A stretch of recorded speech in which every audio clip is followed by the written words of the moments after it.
Part 1. The workshop smelled of grease and cold metal, scents that had become Jack Callahan's only comfort in the hours before dawn.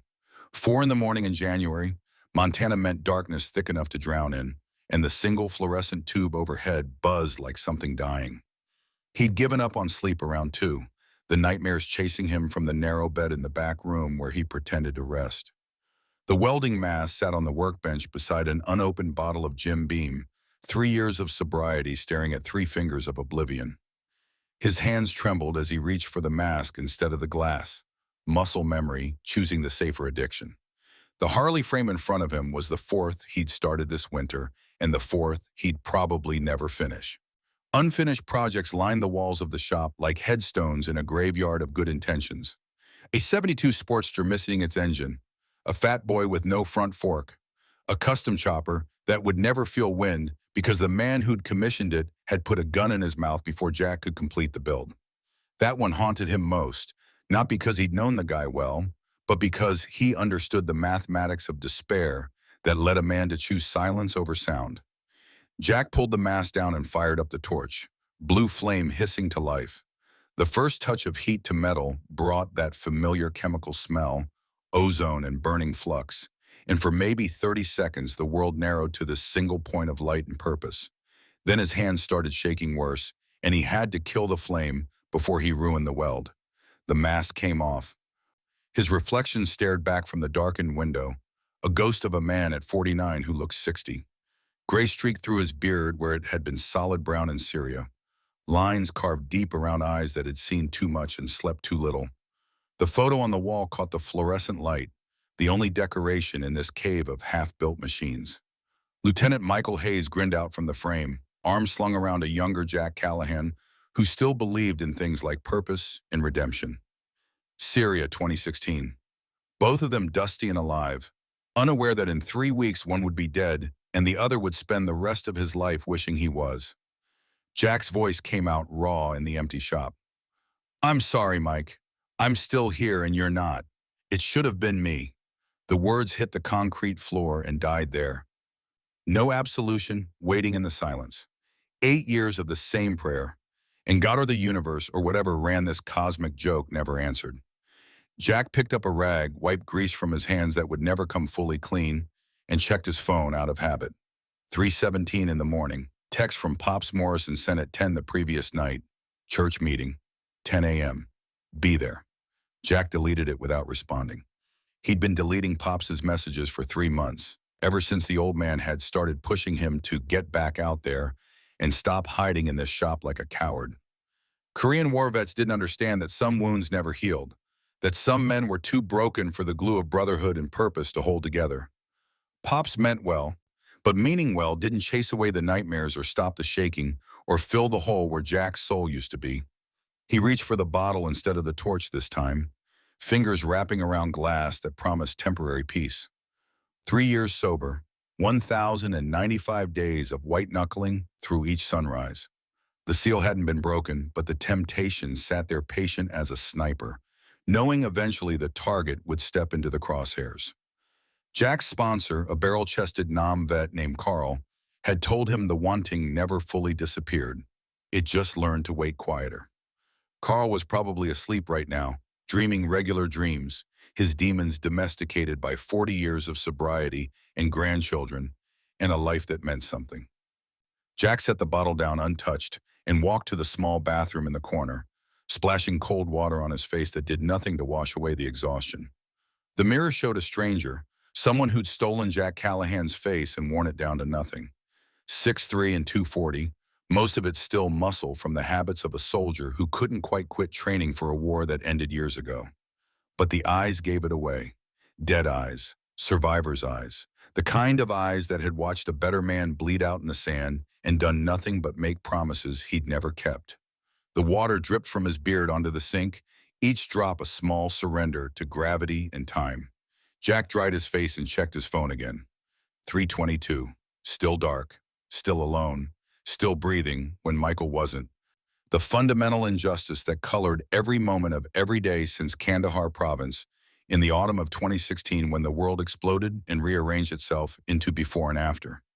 He walked back to the workbench and picked up the photo, studying Michael's face for the thousandth time, looking for something he'd never found. The man had been 36 in this picture, 8 years younger than Jack was now, and already he'd had the kind of presence that made enlisted men follow him into hell. Natural leader, the citation had said, uncommonly brave, made the ultimate sacrifice. All the sterile military language that translated to, this man is dead because he was good and you're alive because you were lucky, and don't ever forget which one deserved to survive. Jack set the photo down before the weight of it crushed his chest. He grabbed his jacket from the hook by the door, steel-toed boots that had walked through 3 countries' worth of sand and blood, and stepped out into the Montana cold that bit like teeth. His breath fogged in the darkness. The shop sat on the edge of Pittsburgh, a name that meant nothing to most people, a town of 8,000 nestled in the mountains where a man could disappear if he worked at it hard enough. Jack had been working at it for 8 years, becoming gradually invisible even to himself. His truck sat in the gravel lot, a '98 Chevy that burned oil and refused to die no matter how badly Jack maintained it. Some things were too stubborn to quit. He climbed in, fired up the engine that coughed to life on the 3rd try, and sat there watching his breath cloud the windshield while the heater groaned. No plan, no destination. Just the familiar ritual of running from ghosts that lived in his own skull. The clock on the dash read 3:41 when his phone buzzed again. Jack almost ignored it, but some instinct made him check. Text from Diesel, the Steel Brotherhood VP, sent to the club group chat. A video link. A message. This is messed up, poor kid. Jack's thumb hovered over the link. He'd been avoiding the group chat for weeks, the brothers checking in on him with messages he couldn't answer because what was there to say? I'm fine was a lie. I'm drowning would just make them worry. Better to stay silent and let them think he was managing. But something in Diesel's message carried weight. The kind of tone that said, this mattered. He clicked the link. The video loaded slow on the truck's spotty connection, buffering in fits and starts. When it finally played, Jack's entire world compressed into the screen. A parking lot at night, security camera footage, grainy but clear enough, a kid sitting on a bench, maybe 16, hood up, eating something from a paper bag. Then 4 other kids approached, phones out, already laughing before anything happened. The lead kid snatched the bag, and Jack watched the scene unfold with the sick inevitability of a car crash you can't stop. The kid on the bench tried to communicate, hands moving in signs Jack didn't understand. The bullies mocked him, exaggerated gestures, cruelty worn like armor. They pushed him, kicked something that looked like a skateboard into the street, dumped his food on the ground, and stomped it flat while the kid broke down crying, silent tears streaming down a face the camera caught in painful detail. Jack's coffee mug slipped from his hand. It shattered on the truck's floor, hot liquid spreading across the rubber mat, but he didn't notice, couldn't notice, because that face, that jaw, the way the kid held himself even while crying, straight-backed and refusing to curl in on himself despite the humiliation. Jack had seen that exact posture before, in a field hospital in Kandahar, when a man with shrapnel in his spine fought death for 47 minutes and used his last breath to make Jack swear an oath. The kid's features were older, teenage instead of the 8-year-old boy Jack remembered from Michael's wallet photo. But the resemblance hit like shrapnel. Those eyes, Michael's eyes, the same stubborn set to the shoulders that said the world might beat him down, but it wouldn't break him. Jack's hands gripped the steering wheel hard enough to hurt, knuckles white in the dashboard light. Ryan, Michael's boy. The kid would be 16 now, Jack realized. Doing math he should have done years ago. 16 and deaf and alone because his father died with his hand in Jack's jacket, pulling him close enough to whisper final words that had been burning holes in Jack's chest ever since. Promise me. Look after them, Kate and Ryan. Promise. Jack had promised, had sworn on everything sacred and profane that he'd take care of Michael's family, would be there for the widow and the boy who couldn't hear the world's cruelty but could sure as hell feel it. And then he'd gone to the funeral, stood in the rain while they played taps and folded the flag. Held Kate's hand while she sobbed, and 8-year-old Ryan watched with confused eyes that didn't understand why Daddy wasn't coming home. After that, Jack had sent Christmas cards, called twice, then once, then not at all. Told himself Kate had moved on, that she didn't need some broken veteran cluttering up her life with his nightmares and his guilt. Told himself the boy would be fine, that kids were resilient, that time healed wounds. Told himself 1,000 lies while he hid in this shop and built motorcycles he'd never finish and fought the nightly battle against a bottle he'd eventually lose. The video looped automatically, playing the attack again. Jack watched the lead bully's face, 17 or 18, cocky in the way of kids who'd never been truly tested. The kind of punk who thought strength meant making others weak. Who probably had a father somewhere who taught him that dominance was the only currency that mattered. Jack had seen 100 versions of this kid in the service. The ones who talked the loudest until the shooting started, then suddenly discovered they weren't quite as tough as they'd imagined. His phone showed the video had been posted to some local news site, River's Edge Diner, Riverside, Montana. Jack's hands were shaking again, but not from the usual reasons. This was different. This was rage and shame and purpose, all braided together into something that felt almost like being alive. Riverside, 3 hours south. He'd avoided that town for 8 years despite knowing Kate and Ryan lived there, afraid of facing the family he'd abandoned, afraid of seeing his failure reflected in their eyes. But that calculation had just changed. That video had been posted yesterday according to the timestamp. 24 hours of Ryan dealing with whatever came after public humiliation, whatever cruelty followed when the whole town watched you break. Jack's phone buzzed, text from Pops, like the old man had some kind of radar. "Did you see it?" Jack typed back before he could think better of it. "Saw it. That's Hayes' kid." 3 dots appeared, Pops typing. Then, "I know, I was there. Witnessed the whole thing. We need to talk. Church meeting, 10 a.m. Don't make me come drag you out of that shop." Jack checked the dashboard clock.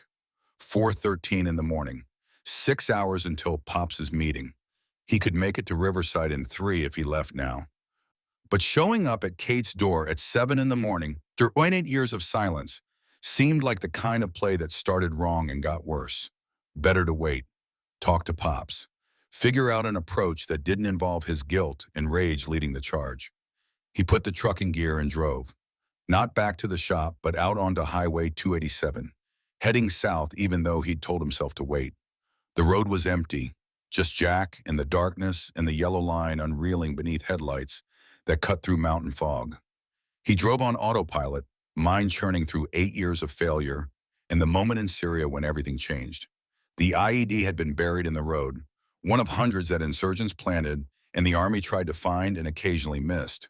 Their convoy had been returning from a supply run, routine patrol through a sector that had been quiet for weeks. Jack had been driving, Michael riding shotgun, talking about his plans for when they got home. Ryan's 9th birthday was coming up. Michael wanted to take the kid camping, teach him to read the stars by feel since he couldn't hear the night sounds. Had this whole speech planned about how silence wasn't absence, but presence of a different kind. How Ryan needed to understand he wasn't missing out on the world, just experiencing it differently. Then the world exploded. Jack's Humvee flipped, rolled twice, came to rest on its side with him pinned in the driver's seat. Legs trapped, blood in his eyes. Gunfire starting up as insurgents moved in to finish what the bomb had started.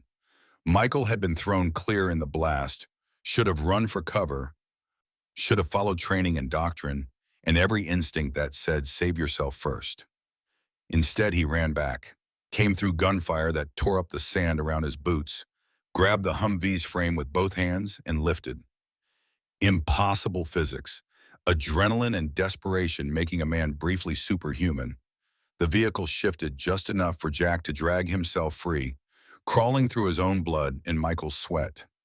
Then the RPG hit. Shrapnel ripped through Michael's chest, punched through Kevlar like it wasn't there. He went down hard, Jack catching him before his head hit the road. More gunfire, screaming for a medic. Michael's blood hot and red and spreading across sand that drank it down without mercy. His hands found Jack's jacket, pulled him close enough to smell copper and cordite and the particular scent of a man dying. "Promise me." Jack had promised. What else could he do? Michael's eyes were already fading, life running out faster than the medics could respond. So Jack swore on his own life that he'd look after Kate and Ryan, would be there for them the way Michael couldn't be. And Michael had smiled, actually smiled, like that promise was enough. Like he could die in peace, knowing his family wouldn't be alone. Then he died. Jack had kept performing CPR long after it was useless, kept pressing down on a chest that would never rise again, until the medics physically pulled him away. They'd had to sedate him for the flight back to base. He'd screamed himself hoarse, broke his knuckles hitting the helicopter's metal wall, and when he finally came down, he was alone in a hospital bed, with Michael's dog tags somehow in his hand and no memory of how they'd gotten there. The truck's headlights caught a deer on the roadside, eyes reflecting green before it bounded into the trees. Jack blinked, realized he'd driven 30 miles on pure muscle memory, the road to Riverside unspooling beneath wheels that knew where they needed to go even if his head wasn't sure. He pulled over at a rest stop, killed the engine, sat in silence broken only by the ticking of cooling metal. His phone showed 5:23, text from Diesel in the group chat. "Anyone know anything about this kid? We should do something." Other messages piling up. Clutch. "That's fucked up. Who are the punks who did it?" Hammer. "I got kids. This makes me sick." Raven. "Do we know where this happened? We should ride down there." The Brotherhood was waking up, anger spreading through the group like fire through kindling. Jack watched the messages multiply, brothers from 3 states checking in, offering support, ready to roll if someone pointed them in the right direction. This was what they did. This was the purpose of the Steel Brotherhood. The reason grown men spent their weekends on motorcycles instead of golf courses. They stood up for people who couldn't stand up for themselves. They honored the fallen by protecting the living. Jack's fingers moved before his brain caught up, typing into the group chat. His name is Ryan Hayes, son of Lieutenant Michael Hayes. Killed in action, Syria 2016. Michael saved my life. I'm handling this. The response was immediate.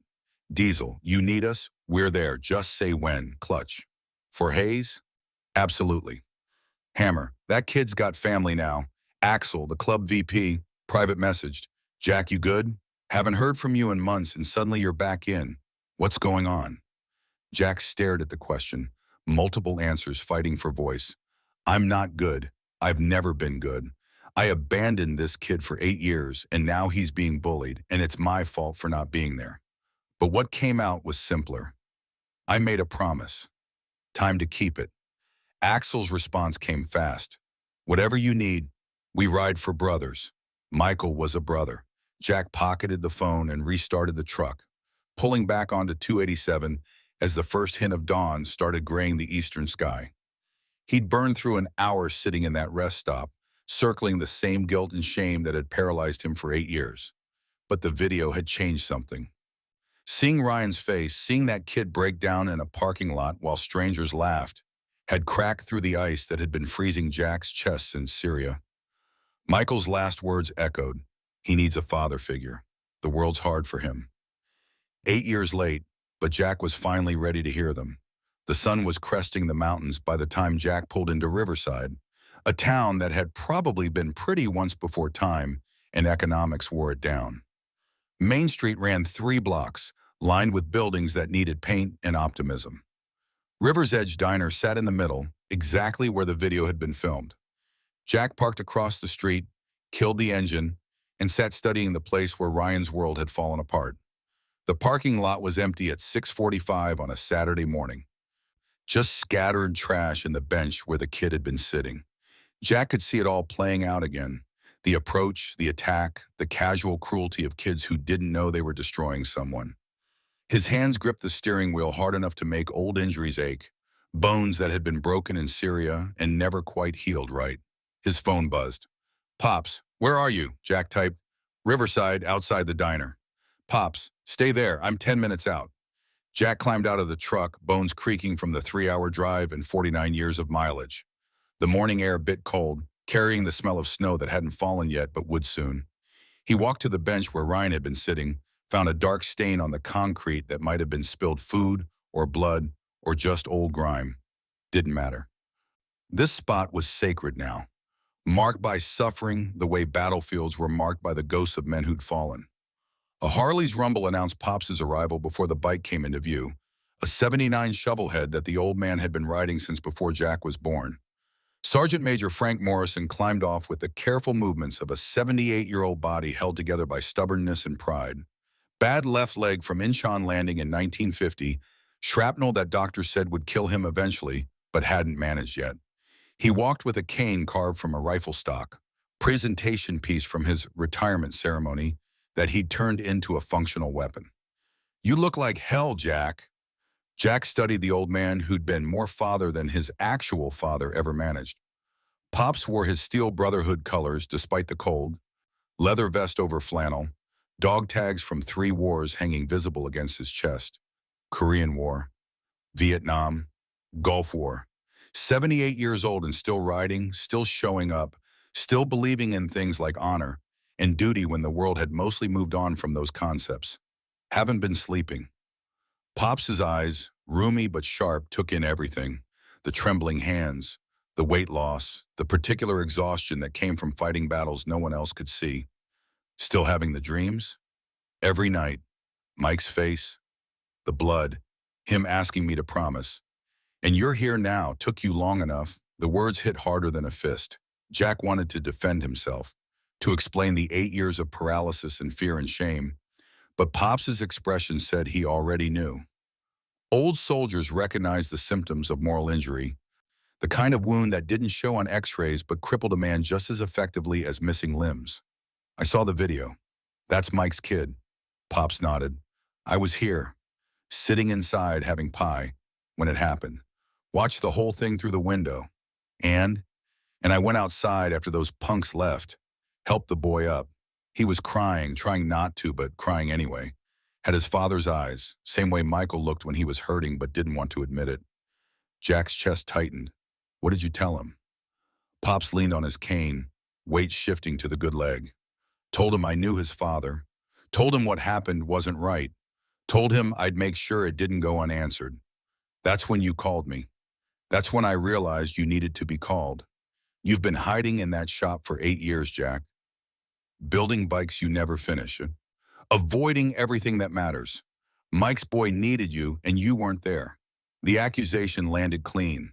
Jack couldn't argue because it was true. He looked at the bench again, imagining Ryan sitting there waiting for his mother, just trying to exist in a world that kept punishing him for being different. "I failed him. Failed Mike." Pops's cane tapped the pavement.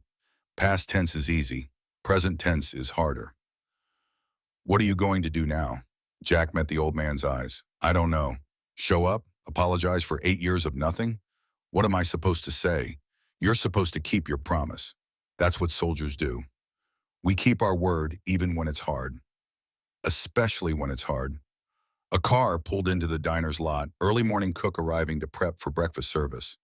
The woman looked at Jack and Pops with suspicion, probably wondering what 2 bikers were doing in her parking lot at 7 in the morning. Pops waved, friendly gesture that did nothing to ease her concern, and she hurried inside. "This town doesn't trust outsiders. Small towns never do. They take care of their own, except when their own is a deaf kid with a dead father. Then suddenly everyone's too busy to notice. You know where they live?" Pops pulled a piece of paper from his vest pocket, address written in careful block letters. "Kate Hayes still works at Mercy Hospital.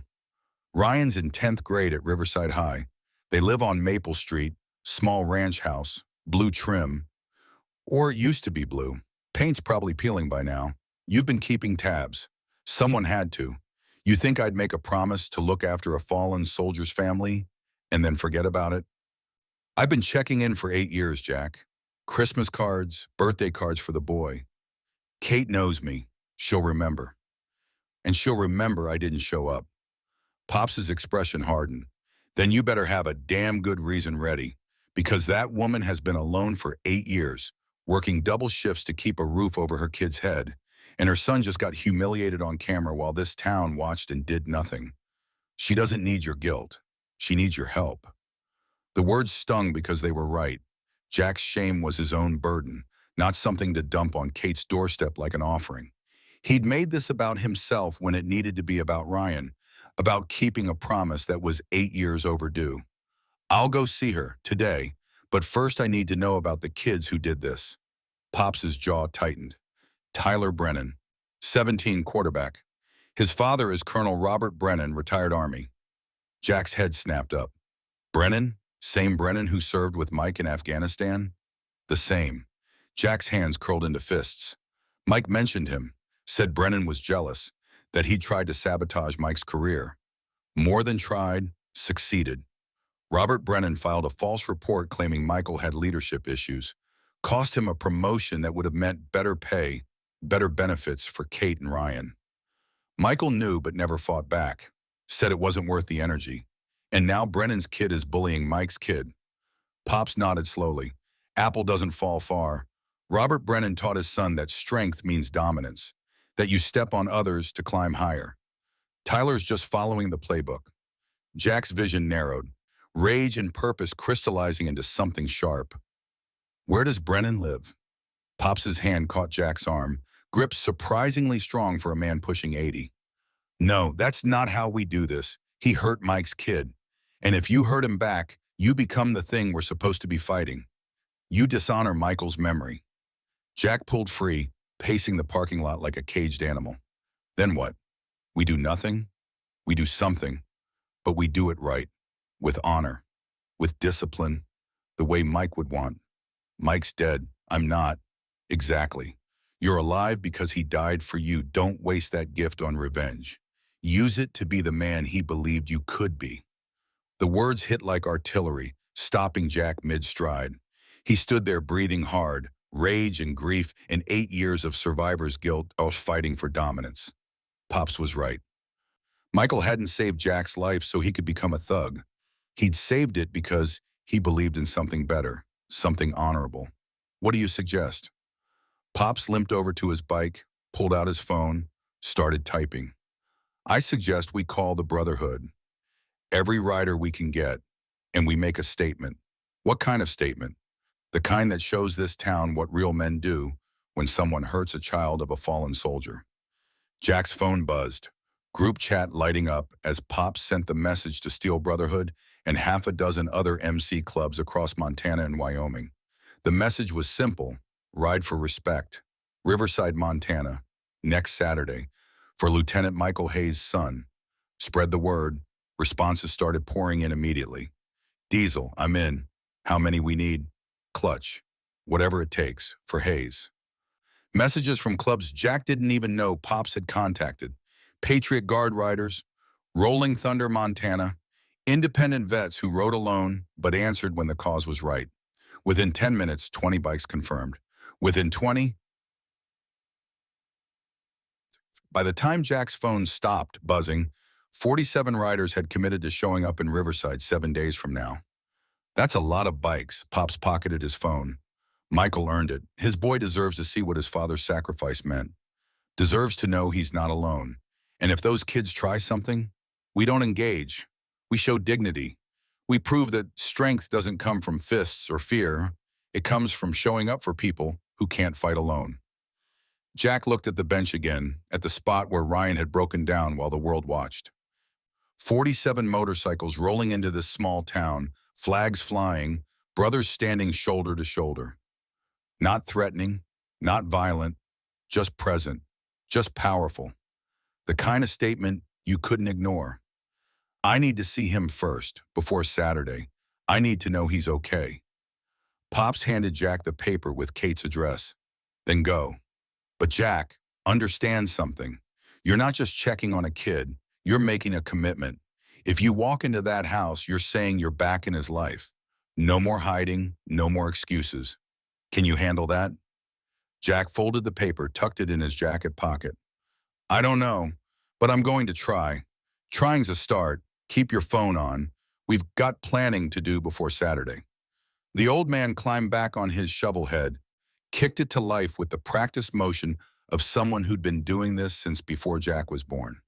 The engine caught with a satisfying rumble, and Pops gave Jack one last look. Michael died believing in you. Don't make him wrong. Then he rode off, leaving Jack alone in the parking lot with his guilt and his purpose and the address of a family he'd abandoned burning a hole in his pocket. The sun was full up now, Saturday morning coming to life around him. Jack climbed back in his truck, unfolded the paper, studied the address written in Pops's careful hand.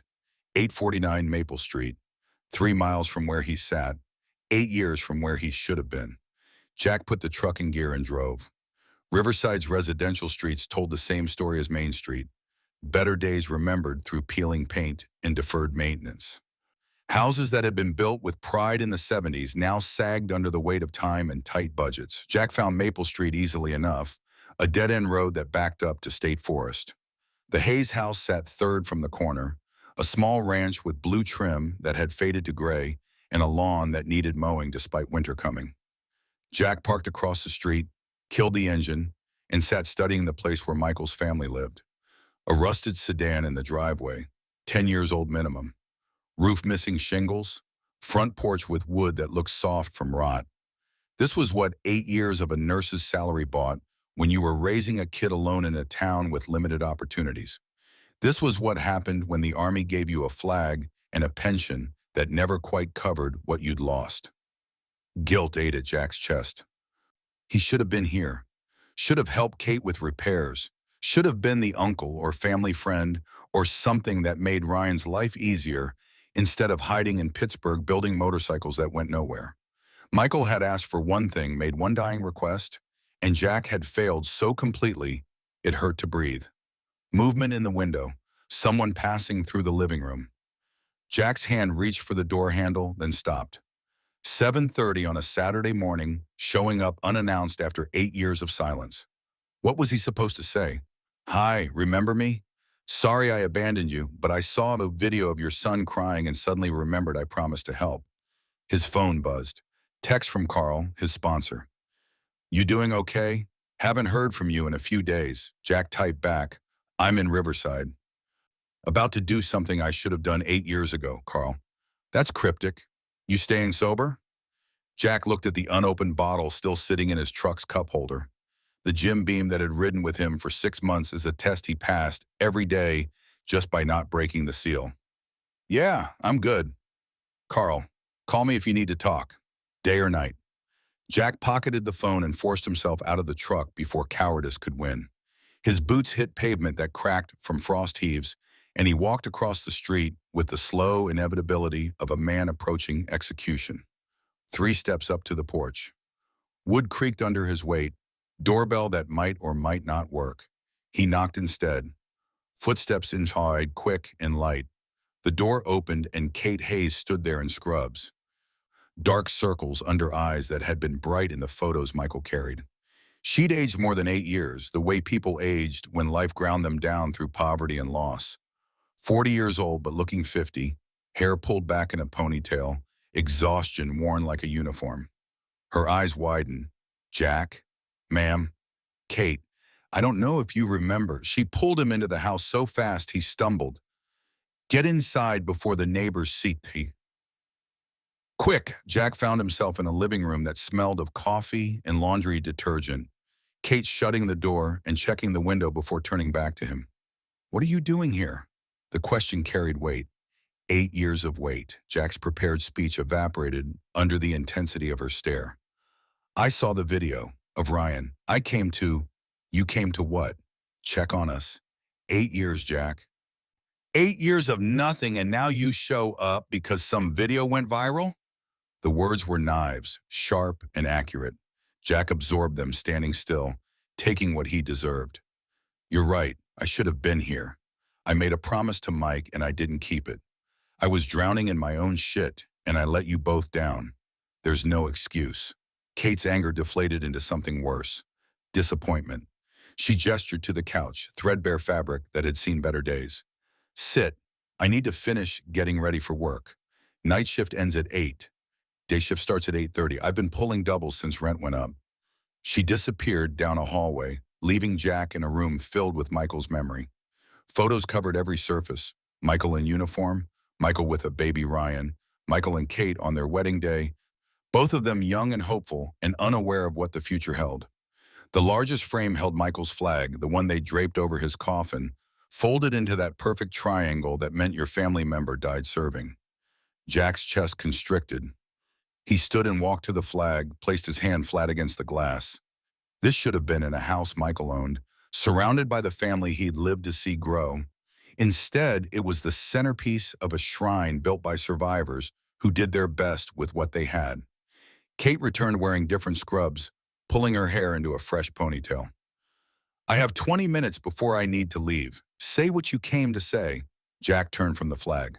How's Ryan? Kate's expression hardened. How do you think? He hasn't left his room since Friday. Won't eat, won't communicate. The school says he can come back Monday, but he's refusing. I don't know what to do anymore. I want to help. Why? Why now, Jack? Where were you when he started high school and had no friends? Where were you when I worked 3 jobs to keep this roof over our heads?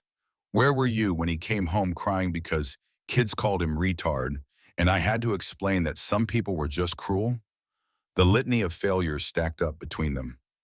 Jack had no defense except the truth. I was broken. Mike died in my arms and I couldn't handle it. I came to the funeral and looked at you and Ryan, and all I could see was everything I'd failed to protect. So I ran, hid in my shop, built bikes and told myself you'd moved on, that you didn't need some fucked up vet making your life harder. Kate's eyes filled with tears she refused to let fall. You know what Ryan asked me after the funeral? He asked if you were going to be his new dad because his real dad was gone. He was 8 years old and he'd just lost everything and he thought maybe you'd step in. The words gutted Jack. He sat down hard on the couch, head in his hands. I didn't know because you never asked. You sent a card at Christmas for maybe 3 years, then nothing. I moved on because I had to, Jack. I didn't have the luxury of falling apart. I had a son who needed me. I'm sorry. Kate wiped her eyes angrily. Sorry doesn't pay bills. Sorry doesn't fix what those kids did to Ryan. Sorry is just a word. Then let me do more than words. Let me help. Please. Kate studied him with the kind of assessment nurses developed, the ability to see past what people said to what they meant. What Pops said is true? You're planning something? We're riding next Saturday, 47 bikers from across Montana, to show Ryan he's not alone, to show this town that Mike's sacrifice meant something. And then what? You ride off and we don't see you for another 8 years? No, Jack met her eyes. I'm staying, however long it takes. I made Mike a promise and I'm keeping it. Even if you tell me to leave, even if Ryan wants nothing to do with me. I'm here. Kate's phone buzzed. She checked it, swore softly. I have to go. They're short-staffed and I'm already late. She grabbed a jacket from the hook by the door, then turned back. Ryan's in his room, second door on the left. I don't know if he'll talk to you. He doesn't talk to anyone anymore. Can I try? Kate hesitated, hand on the doorknob. You heard him again, Jack, and I'll make sure every biker in the state knows what kind of man you really are. Understood? Understood. She left, the door closing with finality. Jack sat in the silence of Michael's shrine, surrounded by photos of a life cut short and a family trying to survive the aftermath. The hallway beckoned, second door on the left, where a kid who'd been failed by every adult in his life was hiding from a world that kept hurting him. Jack stood and walked down the hallway, each step feeling like approaching enemy territory. The door was closed, no sound from inside. He knocked, then realized the futility. Kid was deaf. Knocking meant nothing. He opened the door slowly. Ryan Hayes sat on his bed, hood up, headphones on, even though they were decorative rather than functional. The room was sparse, desk with school books that looked untouched. Posters of skateboarders doing tricks. A skateboard in the corner, split down the middle, broken beyond repair. Ryan didn't look up, probably hadn't heard the door. Jack stood in the doorway studying the kid who'd been 8 last time they'd met and was now nearly a man. 16. Michael's features coming through stronger with age. Same stubborn jaw. Same way of holding tension in his shoulders like he was bracing for the next hit. Jack stepped into the room, deliberately heavy footfalls. The vibration caught Ryan's attention. The kid's head snapped up, eyes widening when he saw a stranger in his room. Fear flashed across his face before hardening into something defensive. Jack raised his hands, universal gesture of peace. He pulled out his phone, typed quickly. Hi, Ryan. My name is Jack. Your dad saved my life. He turned the phone to show the text. Ryan stared at it, then at Jack, suspicion evident. Jack scrolled through his photos, found the one he'd been looking at all morning. Him and Michael in Syria, arms around each other, both grinning despite the dust and heat. He showed Ryan the photo. The kid's expression cracked. He took the phone with trembling hands, zoomed in on Michael's face. His finger traced the outline of his father's smile, and Jack saw the exact moment Ryan broke. Silent tears, the kind that came from grief too big for sound. Jack sat on the floor, non-threatening position, giving Ryan space. The kid clutched the phone like it was sacred, staring at the image of a father he barely remembered but missed with everything in him. Minutes passed. Jack didn't move, didn't speak. Just sat there being present in a way he should have been for 8 years. Finally, Ryan handed back the phone. His hands moved in signs Jack didn't understand, fluid and expressive in a language Jack had never bothered to learn. The kid's face showed frustration when Jack didn't respond. Jack typed on his phone, "I don't know sign language. I'm sorry. Can we type?" Ryan nodded, grabbed a phone from his nightstand, newer model than Jack expected, probably a necessity rather than luxury.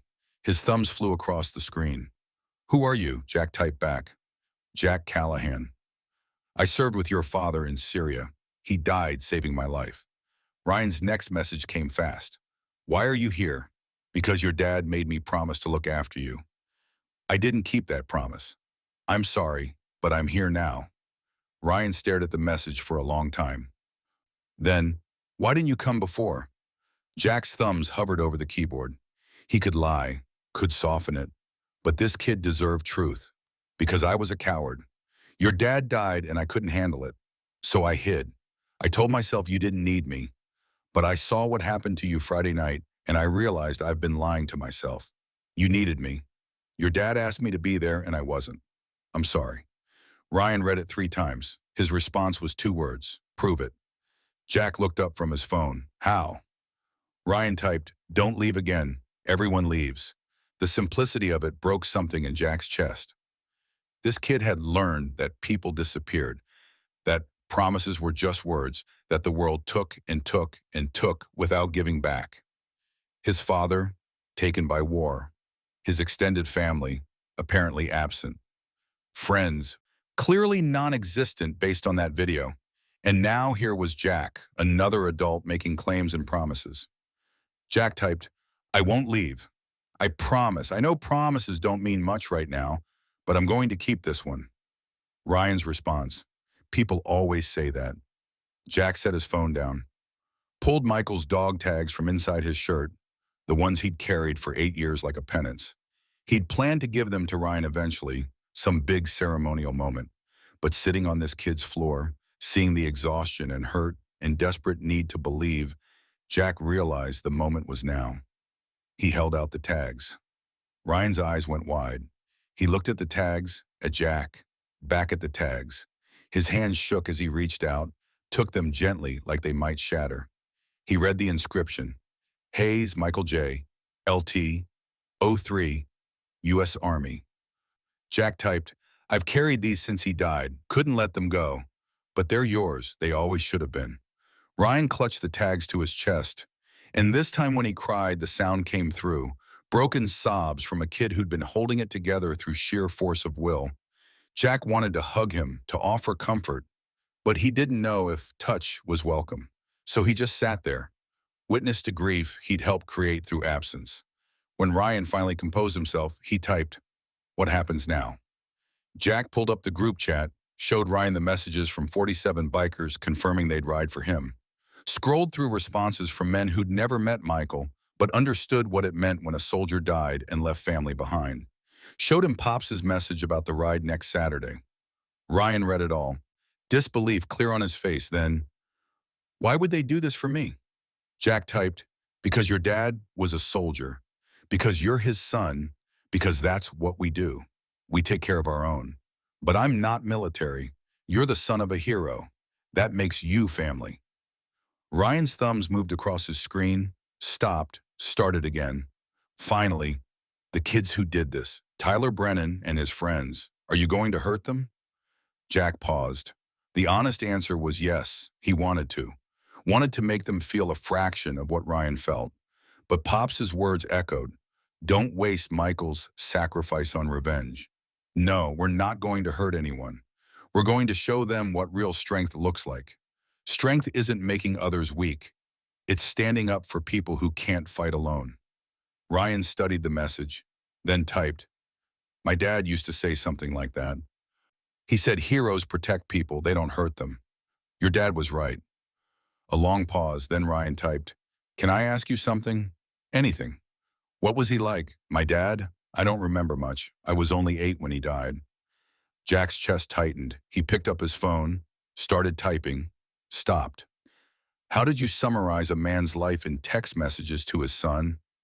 How did you capture the way Michael laughed at bad jokes, or the intensity with which he studied maps before patrols, or the gentleness he showed when talking about his family? He was the best man I ever knew. Smart, brave, kind, even when kindness cost him. He talked about you constantly, showed everyone pictures, made us all jealous because he had this amazing kid at home who he got to teach and watch grow up." Ryan's response, "Really? Really? He was so proud of you. Told me once that you were braver than any soldier he'd served with because you faced a world that wasn't built for you and you did it with grace." Tears again, but quieter this time. Ryan typed, "I wish I could hear his voice. I don't remember what he sounded like." Jack scrolled through his phone, found a video he'd forgotten he had. Training exercise in Syria, Michael explaining tactics to his squad, his voice clear and strong, authority mixed with warmth. Jack turned the phone so Ryan could see. The kid watched his father move and speak, lip-reading words he couldn't hear but could see. When the video ended, Ryan watched it again, then a third time. On the fourth viewing, his lips moved, mimicking his father's speech patterns, learning the shape of words he'd never experienced as sound. "Can I send this to myself?" Jack nodded. Showed Ryan how to airdrop the video. The kid's phone buzzed with the transfer, and he immediately saved it to favorites, probably the most precious file he owned. They sat there on Ryan's bedroom floor for another hour. Jack sharing stories about Michael, Ryan asking questions through text, both of them grieving a man who deserved better than he got. Jack learned that Ryan loved skateboarding but hadn't skated since the broken board. Learned that he drew portraits, spent hours sketching faces from memory. Learned that Kate worked herself to exhaustion trying to provide while Ryan tried to be invisible at school to avoid exactly the kind of attention he'd gotten Friday night. The kid was lonely, devastatingly lonely, and Jack had let that happen through 8 years of cowardice disguised as consideration. His phone buzzed. Text from Pops, "You with the kid?" Jack typed back, "Yeah, we're talking." Pops, "Good. Keep me updated. Church meeting tomorrow, 2 p.m. We need to plan Saturday." Jack showed Ryan the message. The kid read it, then typed, "What's church?" "Motorcycle club meeting, where we plan rides and take care of business. Can I come?" Jack hesitated. MC meetings weren't usually open to outsiders, but this wasn't usual circumstances.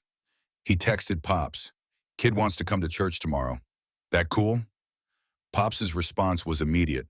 "Bring him, he's family." Jack showed Ryan, "You're invited." The smile that spread across Ryan's face was the first genuine expression of joy Jack had seen from him. Small victory, but it counted. Kate got home at 3, exhausted from a double shift, and found Jack and Ryan sitting at the kitchen table with a pizza Jack had ordered.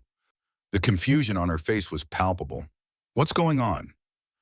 Ryan signed something rapid and enthusiastic. Kate's expression softened as she translated. "He says you told him stories about his dad. He says you're staying, if that's okay with you." Kate looked between them, clearly torn between protecting her son and allowing something good to happen. Finally, "You heard him, Jack, and you answered to me. Clear? Crystal." She grabbed a slice of pizza, sat down at the table, and for the first time in 8 years, Jack sat with Michael's family like he should have been doing all along. They ate in companionable near silence, Ryan occasionally signing something that Kate translated, creating a triangular conversation that was clumsy but functional. After pizza, Jack helped clean up while Kate got Ryan to finally eat something substantial. The normalcy of it, the domestic routine, felt foreign to Jack after years of solitude. But it also felt right in a way nothing had since Syria. I should get a hotel. Kate shook her head. Couch pulls out. Save your money. God knows I can't afford to be too proud to accept help. You sure? Ryan already likes you. If you disappear tonight, he'll think you lied about staying. I won't disappear. Kate's look was pointed. Prove it. So Jack stayed, slept on a pull-out couch that smelled of detergent and old springs, staring at the ceiling while exhaustion fought with purpose. For the first time in 8 years, the nightmares didn't come. Maybe because he was finally doing something that mattered. Maybe because he was keeping a promise instead of running from it.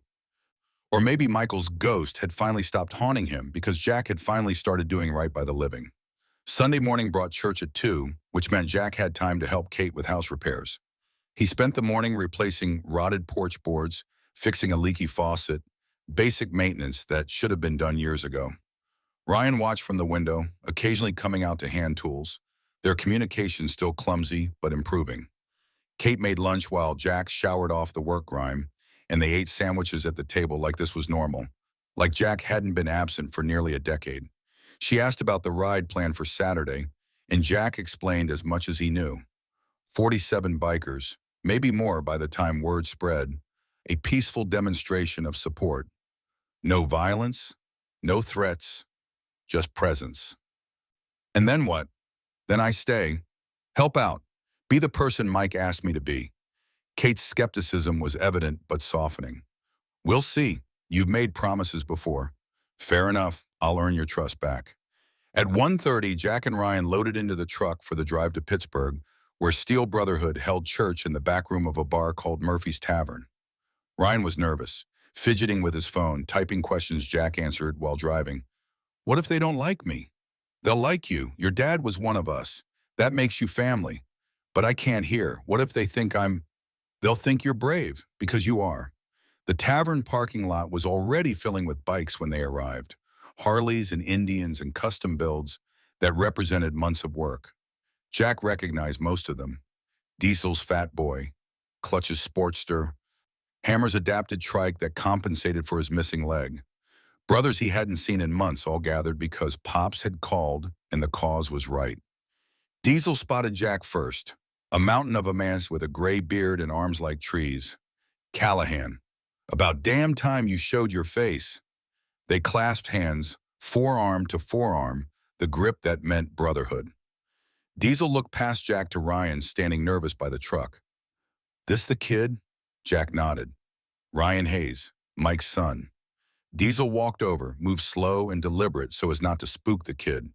He extended his hand and Ryan shook it, clearly intimidated by this giant in leather and patches. Diesel pulled out his phone, typed, Your old man saved a lot of lives, including Jack's. We're honored to ride for you. Ryan read the message, nodded, managed a small smile. One by one, the brothers introduced themselves. Axel, the club VP, serious and measured. Doc, former medic who still carried trauma shears on his belt. Clutch, who'd been homeless for 3 years after Iraq before the club found him. Hammer, who lost his leg in Fallujah but refused to stop riding. Raven, the only woman in the club. Former Army nurse who'd seen too many good men die. Each one pulled out their phone to communicate with Ryan, making the effort because this kid mattered, because his father had mattered. Ryan's expression transformed from nervous to overwhelmed to something approaching happy. Maybe for the first time in years, he was surrounded by people who went out of their way to include him instead of exclude him. Pops arrived last, pulling up on his shovel head with the same dramatic timing he'd perfected over 7 decades of motorcycle riding. The old man surveyed the gathered brothers, nodded approval, then gestured everyone inside. Church was held in Murphy's back room, a space that smelled of beer and leather and years of brotherhood. 23 bikers filled the chairs arranged in a rough circle. Ryan sitting next to Jack, eyes wide at this gathering of warriors. Pop stood at the center, cane in one hand, authority in his posture. Brothers and sister. We're here because one of our own needs help. Ryan Hayes, stand up. Ryan looked at Jack, uncertain. Jack typed, He wants you to stand. It's respect. The kid stood, face flushed with attention. This young man's father, Lieutenant Michael Hayes, made the ultimate sacrifice serving this country. He died protecting his brothers in arms, died the way a soldier should, knowing his life bought others theirs. And now his son has been attacked by punks who think strength means cruelty. Pops gestured around the circle. We know different. Real strength is standing up for those who can't fight alone. Real strength is keeping our word when it's hard. That's why we're riding Saturday. To show this kid in his town that a soldier's sacrifice doesn't end when he's buried.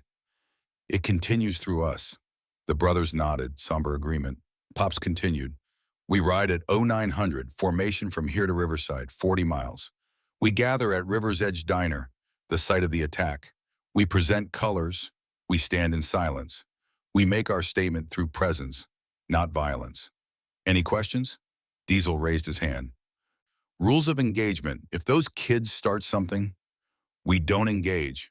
We're there to support Ryan, not fight teenagers. Anyone who breaks that rule answers to me. The threat was clear. Pops might be 78, but he commanded respect that transcended age. No one wanted to cross the old man. Axel spoke up. What about after? We ride in, make our point, then what? Pops looked at Jack. Callahan's staying, making good on a promise 8 years overdue. Anyone else wants to help? Coordinate with him. Raven raised her phone. I can organize supply runs, food, household stuff. Kate's working doubles. She shouldn't have to worry about basics. Doc nodded. I'll check what medical resources Ryan needs. Hearing aids, therapy, whatever. One by one, the brothers volunteered. Clutch would help with house repairs. Hammer knew a lawyer who could advise on disability rights. Snake had connections at the school board. This was what brotherhood meant. Not just riding together, but showing up when it mattered. Ryan watched it all, typing on his phone, showing messages to Jack, who read them and smiled. The kid couldn't hear the pledges of support, but he could see them in faces, in the way these hardened veterans leaned forward with genuine concern. Church lasted 2 hours, planning logistics for Saturday and beyond. When it finally broke up, brothers approached Ryan individually, some sharing their own stories of loss or struggle, others just offering a hand to shake or shoulder to grab. The kid was overwhelmed, but in the best way, surrounded by a community he hadn't known existed. Jack and Ryan drove back to Riverside in comfortable silence. Ryan scrolling through contacts he'd added to his phone. 23 new numbers, 23 people who'd gone out of their way to include him. The kid's smile was small but genuine, and Jack felt something that had been dead for 8 years flicker back to life. Purpose. Kate was waiting when they got home, fresh from another shift, exhaustion carved deep in her face. Her eyes questioned and Jack nodded. It went well. Really well. Ryan signed enthusiastically, Kate translating. They all learned my name. They all used their phones to talk to me. Nobody acted like I was broken. Because you're not broken, baby. You're just different. They liked me. Kate's eyes filled with tears. Of course they did. You're your father's son. That night, Jack slept on the pull-out couch again, but this time he dreamed. Not nightmares of Syria, but memories. Good ones. Michael teaching him to rebuild a carburetor. Michael showing pictures of Ryan learning to skateboard. Michael laughing at a joke that wasn't funny, but they'd all laughed anyway, because sometimes you just needed to laugh. Jack woke Monday morning feeling more rested than he had in years. Kate was already at the hospital, Ryan at school despite his reluctance. Jack spent the day fixing more of the house, replacing the front porch railing that was one bad winter from collapse, patching roof shingles that had blown off in storms. Mindless work that let his hands move while his brain processed. He'd made a promise. Kept running from it for 8 years. And in 3 days, Saturday, he'd stand with 47 brothers and show a town what keeping your word looked like. The week passed in a blur of preparation. Pops coordinated logistics, mapping the ride route, confirming numbers that kept climbing. 50 bikes, 60. By Thursday, 72 riders had confirmed, a rolling thunder of purpose heading for a small Montana town that had no idea what was coming. Jack spent his days at the Hayes house working on repairs and getting to know Ryan. The kid was teaching him basic ASL, patient with Jack's clumsy attempts to sign simple phrases. Good morning, thank you. I'm here for you. The language was beautiful in its efficiency, Emotion conveyed through movement and expression in ways spoken words couldn't match. Ryan opened up gradually, showing Jack his sketches. The kid had real talent, faces rendered with the kind of attention that came from watching people constantly, reading expressions for meaning that others heard in tone. Page after page of portraits. Kate exhausted after double shifts. Classmates who ignored him. Teachers who talked too fast for him to lip read.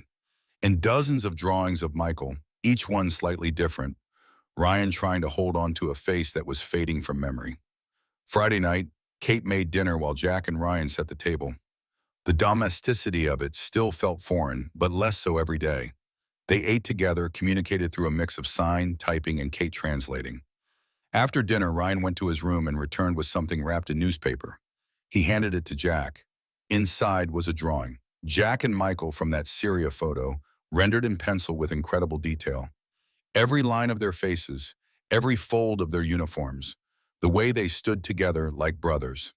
At the bottom, Ryan had signed it, "Thank you for coming back." Jack's throat closed.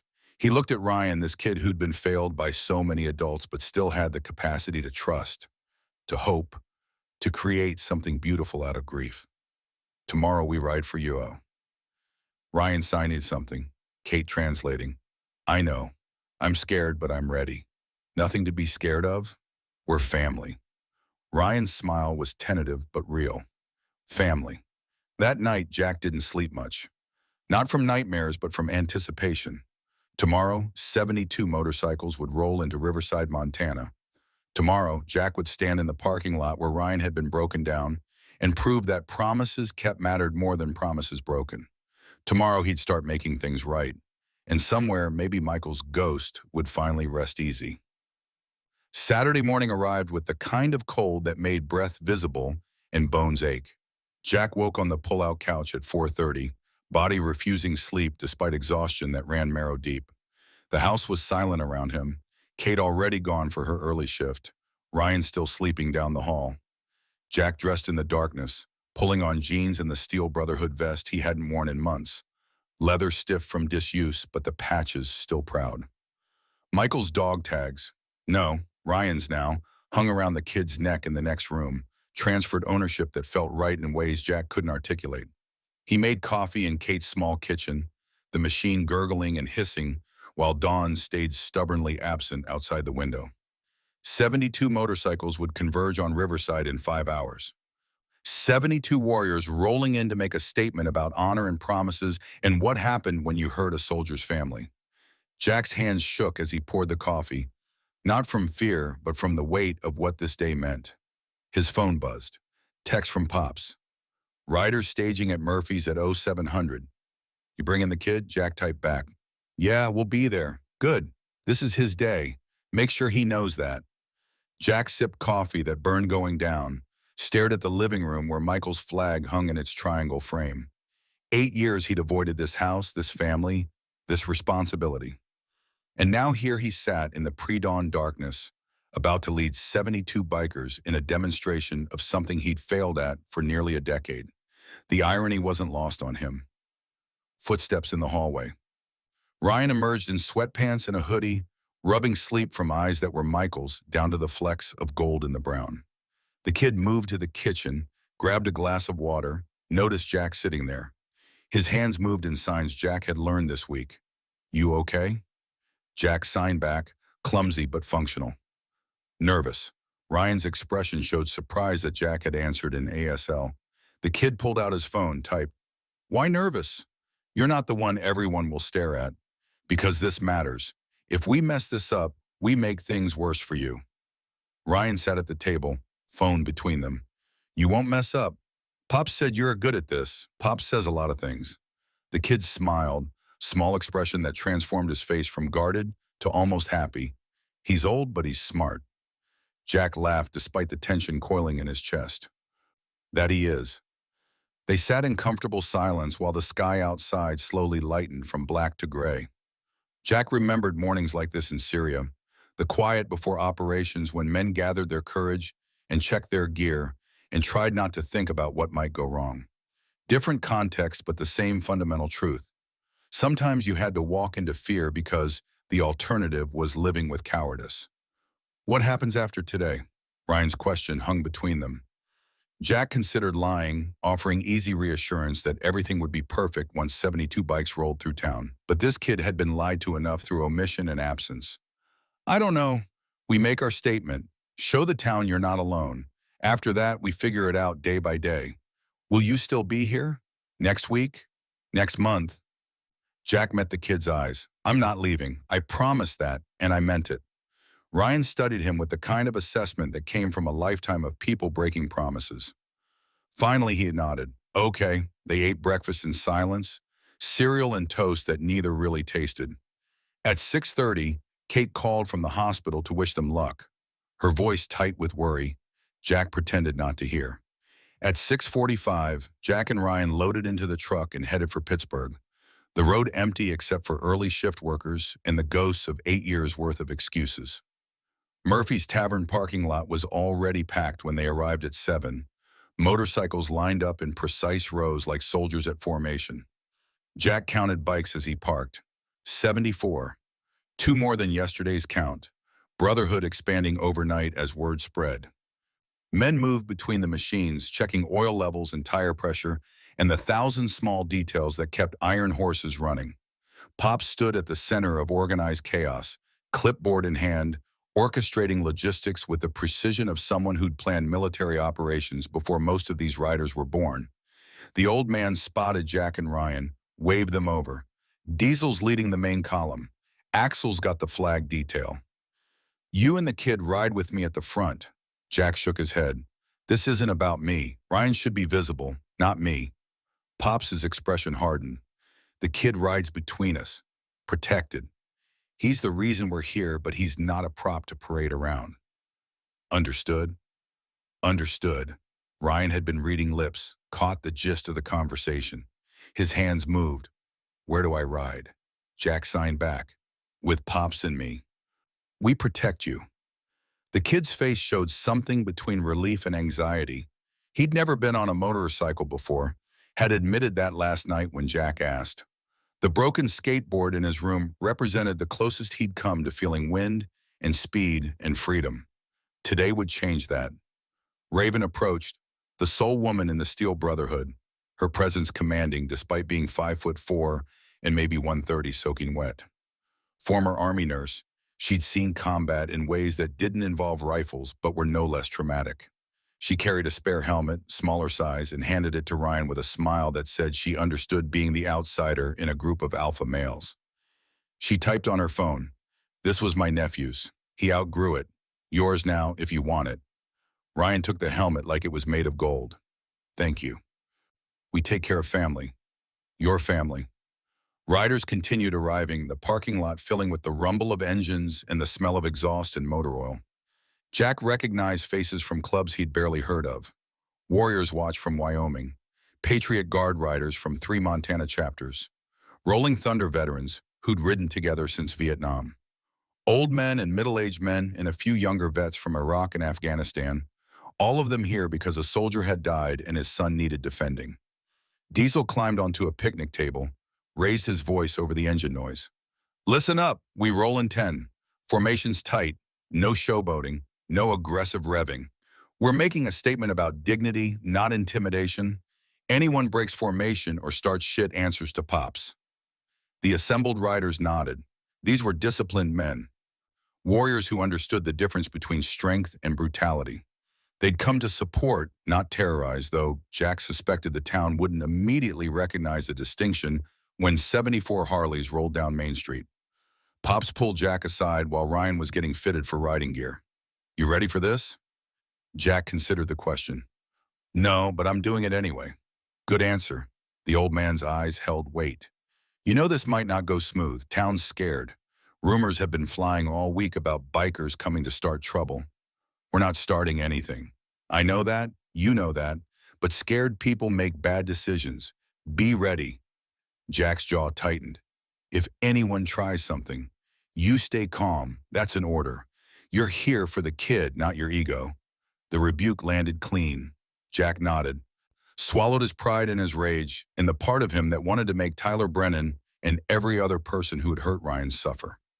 Pops was right. This wasn't about vengeance. It was about showing up when it mattered. Engines fired up at 7:50, 74 motorcycles roaring to life in a symphony of American iron and determination. Ryan stood next to Pops's shovelhead, helmet on, eyes wide, with something between fear and excitement. Jack helped the kid climb on behind the old man, showed him where to hold, how to lean into curves. You'll feel the vibration through the bike. Trust it.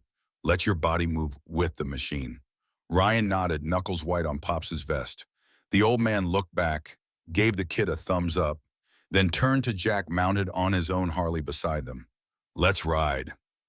The column pulled out of Murphy's parking lot in perfect formation, 2x2, flags flying from antenna mounts in sissy bars. American flags, Pio MIA flags. Steel Brotherhood colors and Patriot Guard standards and the personal banners of men who'd served in conflicts from Korea to Afghanistan. They rode through Pittsburgh at exactly the speed limit, drawing stares from early morning pedestrians who stopped to watch this river of leather and chrome flow past. The highway opened up and the formation shifted to staggered column, giving each rider space while maintaining cohesion. Jack rode slightly behind and to the left of Pops, close enough to see Ryan's expression as the kid experienced motorcycle riding for the first time. Fear had transformed into something else. Wonder, maybe, or the beginning of understanding why men spent fortunes on machines that offered nothing practical but freedom. 40 miles separated Pittsburgh from Riverside, a ride that should take maybe 50 minutes at highway speeds. Pops kept them at 60, steady and smooth, the whole column moving like a single organism. Jack watched the landscape scroll past, mountains giving way to foothills, pine forests breaking for clearings, where ranches clung to existence through determination and government subsidies. His phone buzzed in his pocket, but he ignored it. Riding required focus, especially in formation this large. One mistake and bikes could go down, riders could get hurt, the whole statement they were making could collapse into tragedy.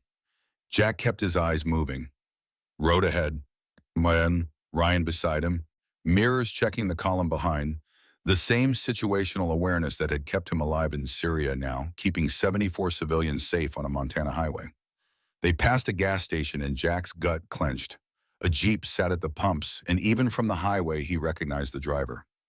Tyler Brennan, filling up, completely unaware that 74 motorcycles were about to descend on his town because of what he'd done. Jack's hands tightened on the handlebars, rage flaring hot and sudden. It would be easy to peel off, confront the kid, make him understand consequences. But Pops's words echoed, "Stay calm. You're here for Ryan, not your ego."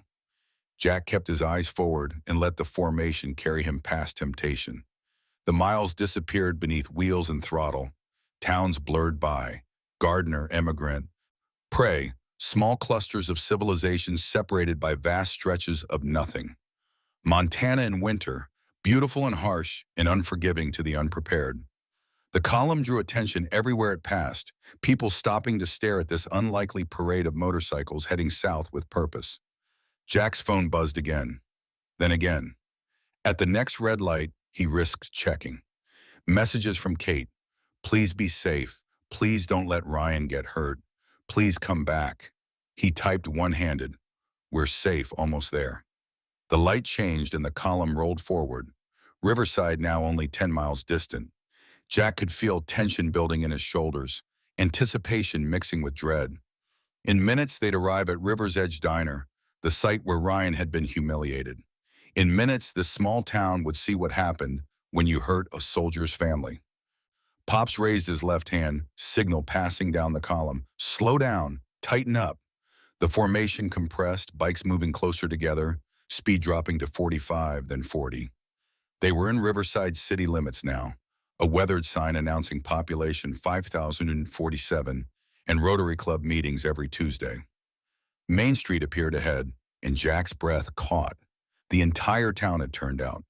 Hundreds of people lined the sidewalks, watching with expressions ranging from fear to curiosity to something that might have been respect. Police cars sat at intersections, officers standing outside vehicles ready for trouble but not actively blocking the route. The formation slowed to 25 miles per hour, a crawl through the town center. Every eye tracked the motorcycles, this rolling display of brotherhood and purpose. Jack saw kids pointing, mothers pulling them back, old men saluting from VFW posts. The column made no aggressive moves, no revving engines or shouted slogans, just presence, just power held in check. River's Edge Diner came into view, and Pops raised his hand again. The signal rippled back, prepare to stop. The lead bikes, Pops, Jack, and four others, pulled into the parking lot where Ryan had been attacked 6 days ago. The rest of the formation filled the street, bikes parking in perfect lines on both sides, creating a corridor of chrome and leather. 74 engines cut off simultaneously. The silence that followed was absolute, profound, almost sacred. Jack helped Ryan off Pops's bike, the kid trembling, either from cold or adrenaline or the sheer weight of this moment. Around them, bikers dismounted with military precision, each one taking position. Standing at parade rest, waiting. Pops remained on his bike, surveying the scene. The crowd had swelled to maybe 400 people. Half the town gathered to witness whatever this was. News vans from Billings and Helena sat parked at strategic points, cameras recording everything. Police Chief Anderson stood near his cruiser, hand near his sidearm, but not on it, clearly uncertain whether this gathering represented threat or support. The old man finally dismounted, moving slow to accommodate the bad leg that had been bothering him since Incheon in 1950. He walked to the center of the parking lot, cane tapping concrete, and the crowd quieted further. When he spoke, his voice carried the authority of 7 decades in uniform and on the road. My name is Frank Morrison, Sergeant Major, United States Army, retired. I'm here with brothers from 6 motorcycle clubs across 3 states. We come in peace to honor the memory of Lieutenant Michael Hayes, who gave his life serving this country in Syria, 2016. The crowd murmured, some recognition of the name filtering through. Pops continued, 6 days ago in this parking lot, Lieutenant Hayes' son was attacked, bullied, humiliated, and the world watched because someone filmed it and posted it online for entertainment. Shame flickered across faces in the crowd.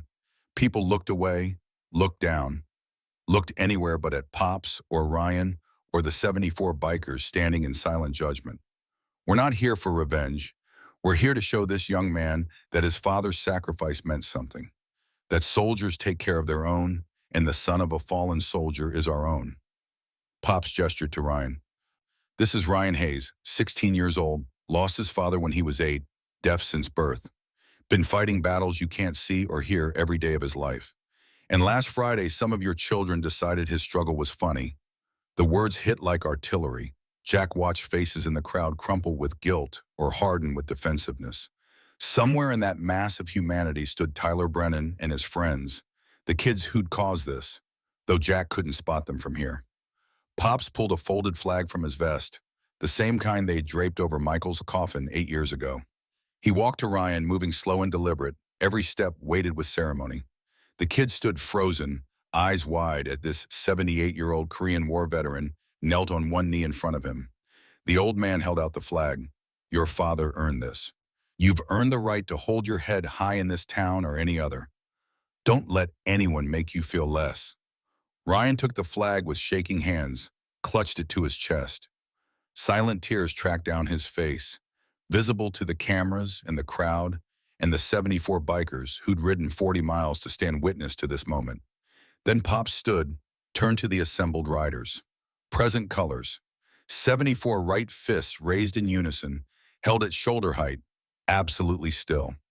The salute lasted 30 seconds that felt like hours, each biker honoring not just Michael, but every soldier who died and left family behind. Then, on some unspoken signal, the fist lowered and the moment released its hold. Movement in the crowd. A woman pushed through, dragging a teenage boy by his arm. Jack recognized her from research he'd done this week. Patricia Brennan, Tyler's mother. The kid stumbled forward, face pale, clearly terrified.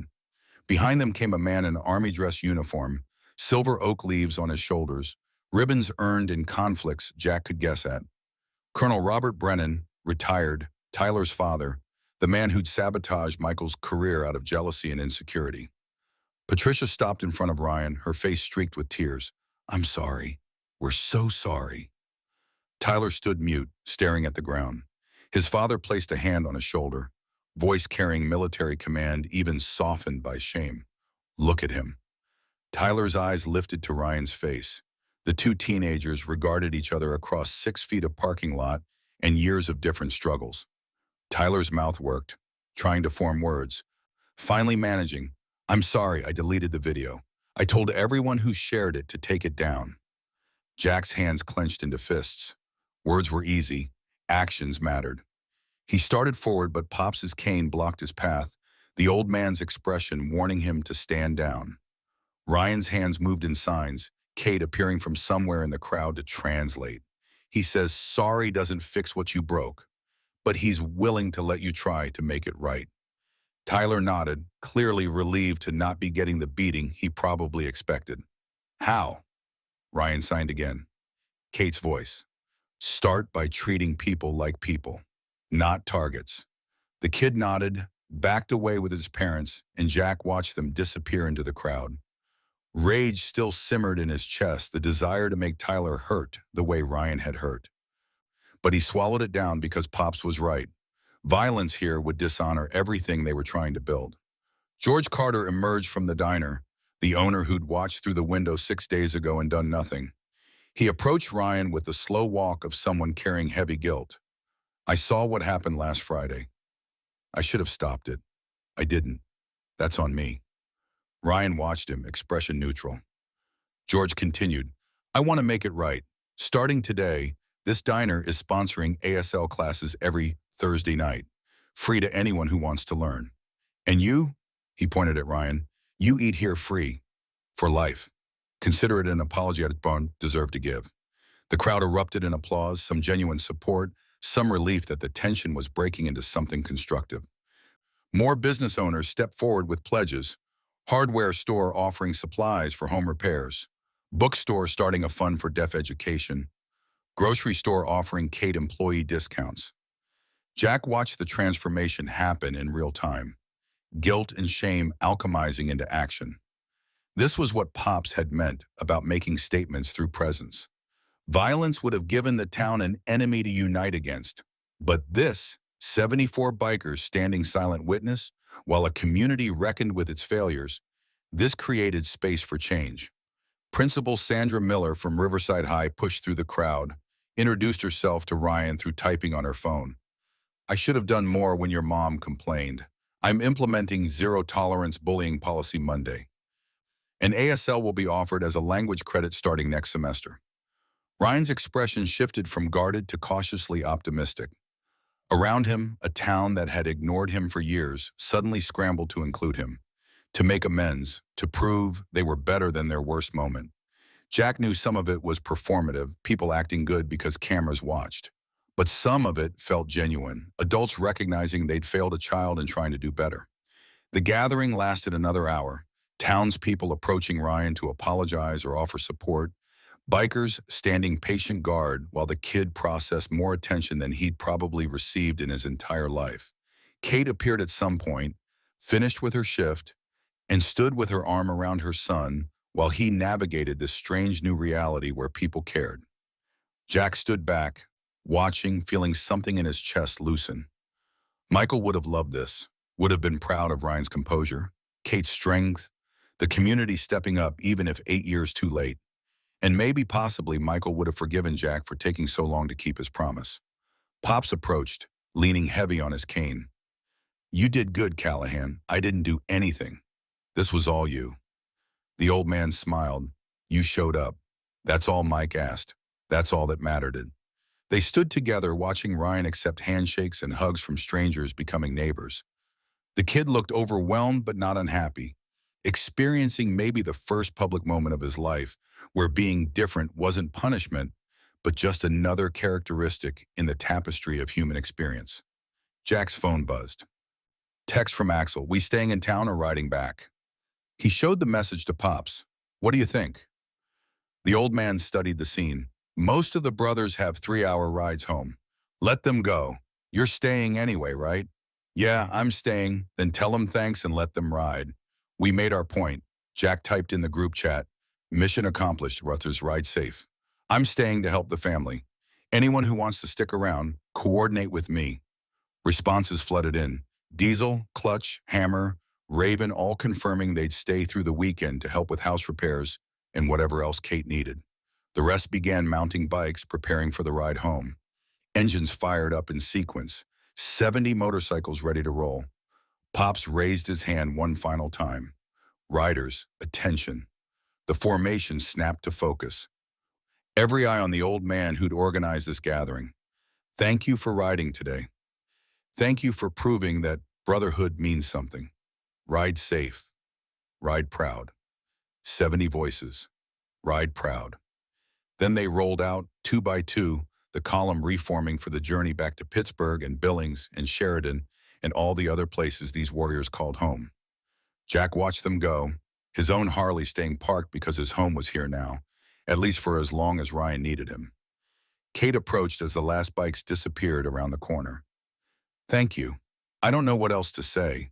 Just thank you. Thank Pops. He made this happen. Kate looked at the old man, then back at Jack. No, you made this happen by finally showing up, 8 years late. But here now, that counts. Ryan appeared between them, still clutching the flag Pops had given him. His hands moved and Kate translated. Can we go home? I'm tired. They loaded into Jack's truck, the three of them plus Pops, who'd decided his 78-year-old bones had done enough riding for one day.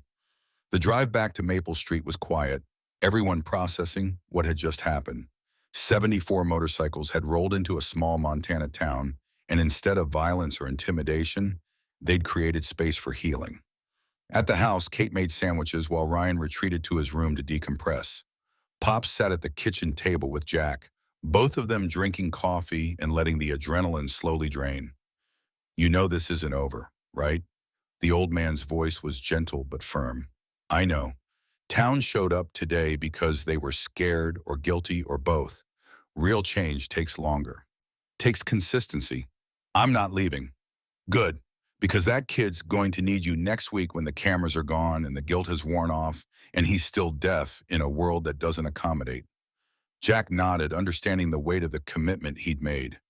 This wasn't about one dramatic gesture.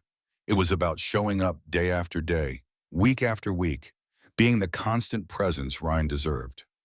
Kate returned with sandwiches, set them on the table. You're both welcome to stay tonight. Guest room's empty, and the couch is yours, Jack. The offer settled over them like a blanket. Jack looked at Pops, who shrugged. Beats riding back at my age. These old bones appreciate a soft bed. Then it's settled. Kate's relief was visible. I have tomorrow off for the first time in 3 months. We can actually have breakfast together like a family. Family. The word hung in the air, fragile and hopeful. Jack had been alone so long he'd forgotten what family felt like. But here in this small house with peeling paint and worn furniture, surrounded by Michael's memory and the living family he'd left behind, Jack felt something click into place. This was home now. Not the shop in Pittsburgh with its unfinished projects and unopened bottles. Not the road or the meetings or the brothers he rode with. Home was wherever Ryan needed him to be. Home was keeping a promise 8 years overdue. They ate sandwiches and talked about next steps. Raven would coordinate supply runs. Diesel had already organized a work party to fix the roof before snow came. Hammer knew a lawyer who'd help navigate disability services Ryan should have been receiving all along. The Brotherhood was stepping up, making good on the commitment to care for their own. Ryan emerged from his room around 5, looking less overwhelmed. His hands moved in signs Jack was getting better at reading. Thank you for today. Jack signed back. You're welcome. We're family. The kids smiled, genuine and unguarded, and in that moment Jack saw Michael. Saw the man who'd saved his life reflected in the son who'd saved his purpose. The circle completing itself in ways neither of them had planned, but both desperately needed. That night, Jack slept on the pull-out couch again. But this time it felt less like exile and more like belonging. The house settled around him, Kate in her room, Ryan in his, Pops in the guest room, snoring loud enough to rattle windows. A family cobbled together from loss and determination and the simple act of showing up. Tomorrow would bring new challenges, Monday would come with its own struggles. But tonight, Jack let himself rest in the knowledge that he'd finally kept his promise. He'd shown up for Michael's family. He'd stood with 74 brothers and made a statement about what mattered. And somewhere in the darkness, maybe Michael's ghost finally released its hold. Sunday morning broke clear and cold, sunlight cutting through frost on windows like judgment. Jack woke to the smell of bacon and coffee, sounds of Kate moving in the kitchen. Pops' snoring finally silenced. He lay on the pull-out couch staring at the ceiling, processing yesterday's events through the filter of exhaustion and something that felt dangerously close to hope. 74 motorcycles had rolled through Riverside. The town had witnessed what happened when warriors stood for one of their own. Ryan had received apologies and promises. Kate had seen strangers become allies, and Jack had taken the first real step toward redemption in 8 years. But morning light had a way of exposing the gap between gesture and substance, between a single day's courage and the grinding work of sustained change. His phone showed 6:15. Messages had accumulated overnight. Diesel confirming the work party would arrive Tuesday to start roof repairs. Raven with a spreadsheet of supplies Kate needed. Hammer forwarding contact information for a disability rights attorney. The Brotherhood mobilizing resources the way they'd mobilize bikes, turning sentiment into action. Jack hauled himself upright, joints protesting the pull-out couch's dubious comfort. His back carried the familiar ache of old injuries poorly healed, shrapnel wounds from Syria that doctors said would hurt worse as he aged. 49 felt like 70 some mornings, the accumulated weight of war and guilt, and 8 years of poor sleep grinding him down increment by increment. Kate appeared in the doorway, already dressed despite the early hour. Coffee? Please. She poured him a mug, black the way he preferred, and settled into the armchair that faced the couch. Neither spoke for several minutes. Comfortable silence between people who'd survived their own separate versions of loss. Finally, Kate broke the quiet. What happens now? Jack sipped coffee, considering. Pops rides back today. I stay. Help with whatever needs helping. Be present the way I should have been. And when the novelty wears off, when the town forgets its guilt and Ryan's still deaf and alone, then I'm still here. This isn't about novelty. Kate's eyes searched his face, looking for cracks in the conviction. You know he's getting attached, already talking about you like you're permanent. I am permanent. You said that 8 years ago. At Michael's funeral, you held my hand and promised you'd be there. Then you vanished. The accusation landed clean. No anger in Kate's voice, but the weight of truth made it hit harder. Jack set down the coffee, met her eyes directly. I can't undo that. Can't give you back 8 years or explain away the cowardice except to say I was drowning and I took you both down with me. All I can do is be different now. Show up different. Pretty words, Jack. I've heard pretty words before. Then judge me by actions. Give me a week, a month. However long you need to trust this is real. Kate stood, walked to the window overlooking the front yard where Jack's truck sat next to her aging sedan. When Michael died, Ryan asked me if Daddy was coming back. I told him no. Some people leave and don't return. I think he's been waiting 8 years for you to prove me right. I won't. See that you don't. Because if you break his heart again, I'll break more than your promises. She left to wake Ryan for breakfast, leaving Jack alone with his coffee and the photographs of Michael that covered every surface. The man smiled out from frames, frozen at 36, unaware his death would set in motion 8 years of consequence that culminated in 74 bikers in a town's reckoning. Pops emerged at 7, moving stiff from the guest bed. The old man poured coffee, settled at the kitchen table with the careful movements of someone whose body had been asking for retirement since Korea. Sleep okay? Better than on the road. Age makes a man appreciate real mattresses. They sat in the quiet companionship of veterans who'd seen enough to appreciate silence. Outside, the neighborhood was waking, cars starting, dogs barking, the mundane rhythm of Sunday in a small Montana town that had experienced something extraordinary 24 hours prior. You staying the week? Pop shook his head. Got to get back. Steel Brotherhood's got business that won't wait, but I'll be down every few weeks. Check on things. Make sure you're keeping your word. Don't trust me? The old man smiled. Trust you fine, but accountability keeps a man honest. Plus, I like the kid. Reminds me of soldiers I knew who fought battles nobody else understood. Ryan appeared disheveled from sleep, signing good morning to Jack with more fluency than Jack could reciprocate. Kate translated the questions that followed. What was for breakfast? When was Pops leaving? Would Jack teach him to ride a motorcycle? Standard teenage inquiries delivered through hands instead of voice. The language beautiful in its efficiency. They ate together, the four of them crowded around a table built for two, passing plates and conversation in the overlapping modes of speech and sign. Kate translated when needed, Ryan lip-read what he could, and Jack fumbled through ASL basics while Pops watched with the satisfied expression of someone who'd orchestrated this gathering. After breakfast, Pops prepared for the ride back to Pittsburgh. He packed his small duffel, checked his shovelhead's oil, pulled on the leather vest that carried patches from 7 decades of service and riding. Ryan watched from the porch, clearly disappointed the old man was leaving. Pops approached the kid, moving slow on the bad leg. His hands moved in signs Jack didn't recognize, something private between the Korean War veteran and the teenage son of a man he'd never met but honored anyway. Ryan responded in kind, then hugged Pops with the fierce grip of someone who'd learned not to take goodbyes lightly. The old man turned to Jack. Keep me updated. Text me every few days. I want to know the kid's doing okay. Will do. And Jack, Pops' expression hardened. You have nightmares again, you call me. Don't handle it alone. How'd you know about the nightmares? I'm 78 years old and I've been helping broken soldiers since before you were born. I know the signs. They clasped forearms, the grip that meant brotherhood transcended age and time. Then Pops mounted his shovel head, kicked it to life, and rolled out of the driveway with a wave that might have been salute or goodbye, or both. Jack stood on the porch next to Ryan, watching the old man disappear around the corner. The kid's hands moved. He's good people. Jack signed back. The best. The week that followed established rhythms that felt dangerously close to normal.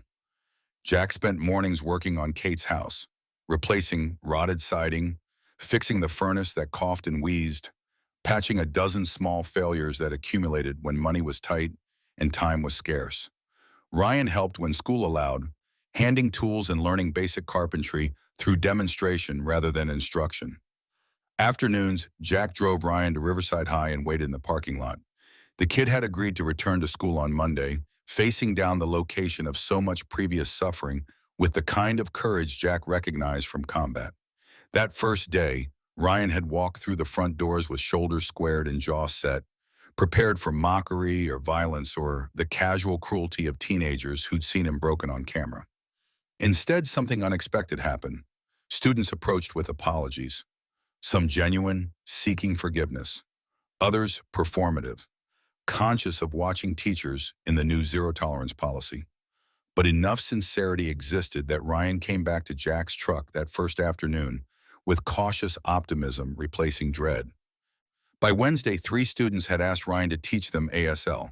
By Friday, the school's ASL club had 7 members where previously it had 0. Small victories, but they accumulated like interest, building towards something that might eventually resemble inclusion.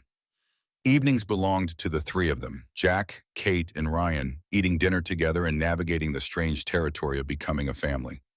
Kate worked fewer doubles, the financial pressure easing as Jack contributed to rent and groceries from savings he'd been hoarding for no particular purpose. They fell into domestic patterns. Jack cooked on Tuesdays, Kate on Thursdays, pizza on Saturdays. Ryan did dishes, Jack dried, Kate supervised while pretending not to. The nightmares came less frequently. Jack still woke gasping some nights, Michael's blood on his hands and screams in his throat. But Ryan's presence down the hall and Kate's coffee in the morning and the grinding work of keeping promises created ballast against the darkness. Purpose, he was learning, was better than any medication the VA had prescribed. Tyler Brennan became a ghost haunting the margins. Jack saw him twice that first week. Once at the grocery store, the kid ducking down an aisle to avoid eye contact. Once at a stoplight, Tyler's Jeep 2 cars ahead. Each time, Jack felt rage kindle in his chest, the desire to make the punk hurt still simmering beneath the surface discipline. But he swallowed it down, remembering Pops' words about honor and Michael's probable wishes. Ryan reported that Tyler had approached him at school, attempting conversation that was halting and awkward and probably genuine. The quarterback had lost his starting position, suspended from the team pending completion of community service hours. His friends had mostly abandoned him, fair weather allies discovering that association with the school's pariah carried social cost. Tyler was experiencing a fraction of the isolation he'd inflicted on Ryan, and apparently it was teaching him something about perspective. 2 weeks after the ride, Robert Brennan appeared at Kate's door. Jack answered the knock to find the colonel in civilian clothes, no uniform to hide behind, standing on the porch with the rigid posture of a man facing execution. His face showed the particular exhaustion of someone who'd stopped sleeping well, eyes carrying weight that hadn't been there in the photos Jack had seen. "Mr. Callahan, is Mrs. Hayes available?" Jack's jaw tightened. "What do you want?" "To apologize. Properly. Not in front of cameras or crowds, just a man admitting he failed another man's family." Kate appeared behind Jack, recognition flickering across her face. "Colonel Brennan, ma'am, I know I have no right to ask for your time, but I'm asking anyway, please." Kate studied him the way nurses studied patients, assessing for deception or genuine distress. Finally, she stepped aside. 5 minutes.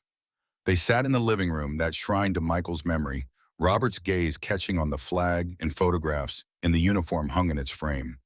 Jack positioned himself between the colonel and Kate, protective stance that probably wasn't subtle, but he didn't particularly care about subtlety. Robert spoke with the clipped precision of military briefing. "In 2002, I served with your husband in Afghanistan.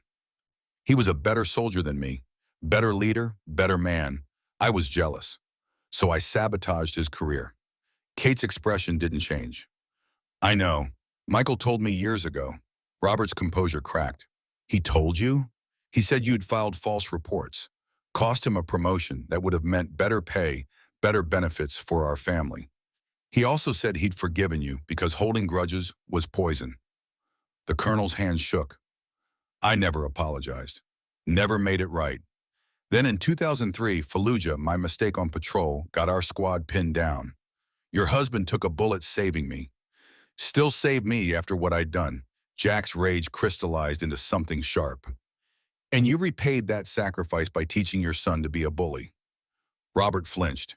"Yes, I taught Tyler that strength meant dominance, that showing vulnerability was weakness, that the world rewarded the ruthless and punished the soft. All the toxic lessons my own father taught me, passed down like genetic disease." Kate's voice was ice. "Why are you here, Colonel?" "To confess, to accept whatever judgment you deem appropriate, and to tell you that I'm getting help. Tyler and I started family therapy. I'm working with a VA counselor on my own issues. I can't undo the harm I caused your husband or your son, but I can try to be different going forward." Jack studied the man, looking for cracks in the facade, evidence of performance rather than genuine contrition. But Robert's hands kept shaking and his eyes kept filling, and the particular shame radiating off him felt too raw to be manufactured. Kate stood, walked to Michael's flag, touched the glass covering it. "My husband believed people could change if they chose to. I'm less optimistic. But he'd want me to give you the chance he gave you all those years ago." Robert stood. "Thank you. That's more grace than I deserve. One condition." "Anything. Make sure Tyler keeps his word, not just to Ryan, but to whoever else he's hurt. Real change, not just damage control, until the heat dies down. You have my word." Kate's expression hardened. "Your word doesn't mean much to me, Colonel, but I'll accept it provisionally. Prove me wrong about trusting you." After Robert left, Kate stood at the window watching his car disappear down Maple Street. Jack approached carefully, uncertain what she needed. "You believe him?" Kate shrugged. "I believe he's scared. Whether that translates to actual change remains to be seen. But Michael would have given him the chance. So I will too. You're more forgiving than I'd be. I've had 8 years to practice forgiveness, Jack, starting with forgiving you for abandoning us." The words stung, but Jack absorbed them, standing still. "You forgive me yet?" Kate turned, studied his face. "Ask me in 6 months. If you're still here, still showing up, still keeping your promises to Ryan, then maybe." Fair enough. Spring arrived gradually in Montana, winter loosening its grip degree by degree. Snow melted to mud, mud dried to dirt, and the work party Diesel had organized descended on Kate's house with tools and materials and the kind of focused energy that came from veterans who'd learned to build as well as destroy. Over one weekend in March, 12 bikers replaced the entire roof, fixed the sagging porch, repainted the exterior in fresh blue that made the house look almost new. Kate cried watching these rough men work with surprising gentleness, each nail driven with care, each board measured precise. They refused payment, accepting only coffee and sandwiches and the knowledge they were taking care of family. Ryan watched too, learning through observation the kind of brotherhood that transcended blood. Diesel taught him to use a nail gun. Clutch showed him how to read a level. Hammer, working from his wheelchair, demonstrated finished carpentry that required precision rather than mobility. The kid absorbed it all, these lessons in competence and community that school had never provided.